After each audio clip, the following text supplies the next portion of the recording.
हरे कृष्णा। मातृत्व, संतान सुख और नारी शक्ति की अद्भुत कथा। नारी शक्ति की एक अद्भुत गाथा। जीवित पुत्रिका व्रत। जितिया पुत्रिका व्रत हर साल अश्विन मास की कृष्ण पक्ष अष्टमी को माताएं यह कठिन और पावन व्रत रखती हैं। अपनी संतानों की लंबी उम्र, उत्तम स्वास्थ्य और सुख समृद्धि की कामना करती हैं। तो आइए जानते हैं इस साल जीवित पुत्रिका व्रत कब है, पूजन विधि क्या है और पारण का सही समय कौन सा रहेगा। इस बार जीवित पुत्रिका व्रत पड़ेगा 14 सितंबर 2025 रविवार के दिन। अष्टमी तिथि की शुरुआत होगी सुबह 5:04 पर और समाप्ति होगी अगले दिन 15 सितंबर को सुबह 3:06 पर।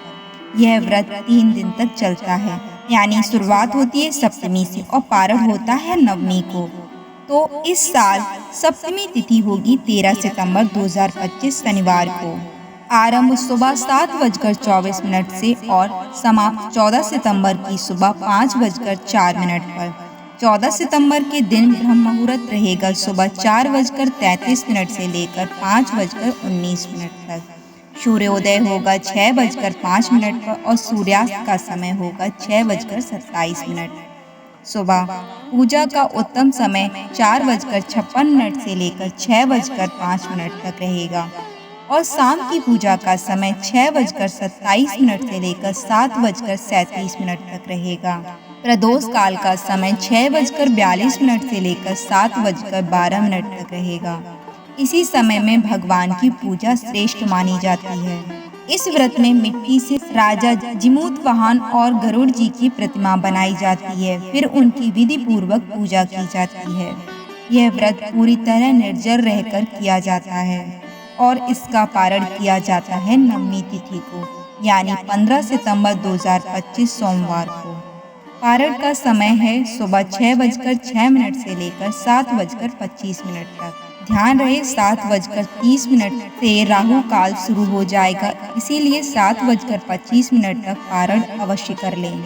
शास्त्रों में कहा गया है कि यदि कोई महिला इस व्रत को पूर्ण श्रद्धा से करे तो न केवल संतानों की रक्षा होती है बल्कि संतान प्राप्ति की भी संभावना बढ़ जाती है। अगर पुत्र की इच्छा हो तो केला, शरीफा, खरबूजा और अमरूद खाएं।